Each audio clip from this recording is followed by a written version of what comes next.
നമസ്കാരം. ഇന്ത്യയുടെ കൈവശം പാകിസ്ഥാന്റെ പക്കലുള്ളതിനേക്കാൾ ആണവായുധങ്ങൾ ഉണ്ടെന്ന് സ്റ്റോക്ക്ഹോം ഇന്റർനാഷണൽ പീസ് റിസർച്ച് ഇൻസ്റ്റിറ്റ്യൂട്ടിൻ്റെ റിപ്പോർട്ട്. ചൈന തങ്ങളുടെ ആണവശേഷി വർദ്ധിപ്പിച്ചതായും റിപ്പോർട്ടിൽ പറയുന്നു. ഈ വർഷം ജനുവരിയിലെ കണക്ക് പ്രകാരം ഇന്ത്യയുടെ കൈവശം 172 ആണവായുധങ്ങൾ ഉള്ളപ്പോൾ പാകിസ്ഥാന്റെ കൈവശം 170 ആണവായുധങ്ങളാണുള്ളത്.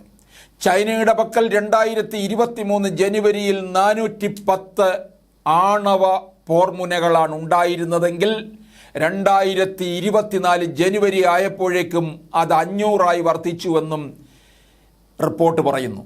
മുൻവർഷത്തേക്കാൾ നേരിയ വർധനവ് മാത്രമാണ് ഇന്ത്യയുടെ ആണവായുധ ശേഖരത്തിൽ ഉണ്ടായിട്ടുള്ളത്. അതേസമയം ഇന്ത്യയും പാകിസ്ഥാനും പുതിയ ആണവായുധങ്ങൾ വികസിപ്പിക്കുന്നത് 2023 തുടർന്നതായും റിപ്പോർട്ട് ചൂണ്ടിക്കാട്ടുന്നു. ഇന്ത്യയുടെ ആണവായുധ ശേഖരം പ്രധാനമായും പാകിസ്ഥാനെ ലക്ഷ്യം വെച്ചുള്ളതാണെങ്കിലും ചൈനയെയും ലക്ഷ്യമിടാൻ ശേഷിയുള്ള ദീർഘദൂര ആണവായുധങ്ങൾ വികസിപ്പിക്കുന്നതിന് ഇന്ത്യ ഊന്നൽ നൽകുന്നുണ്ടെന്നും റിപ്പോർട്ടിൽ പറയുന്നുണ്ട്. ലോകത്തിലെ മറ്റ് രാജ്യങ്ങളുടെ ആണവ ശേഖരത്തെക്കുറിച്ചും റിപ്പോർട്ടിൽ പറയുന്നുണ്ട്. ലോകത്താകെയുള്ള ആണവായുധങ്ങളുടെ 90% US-ൻ്റെയും റഷ്യയുടെയും പക്കലാണുള്ളത്. കഴിഞ്ഞ ഒരു വർഷം കൊണ്ട് റഷ്യ വിന്യസിച്ചത് 36 പുതിയ ആണവ പോർമുനകളാണ്.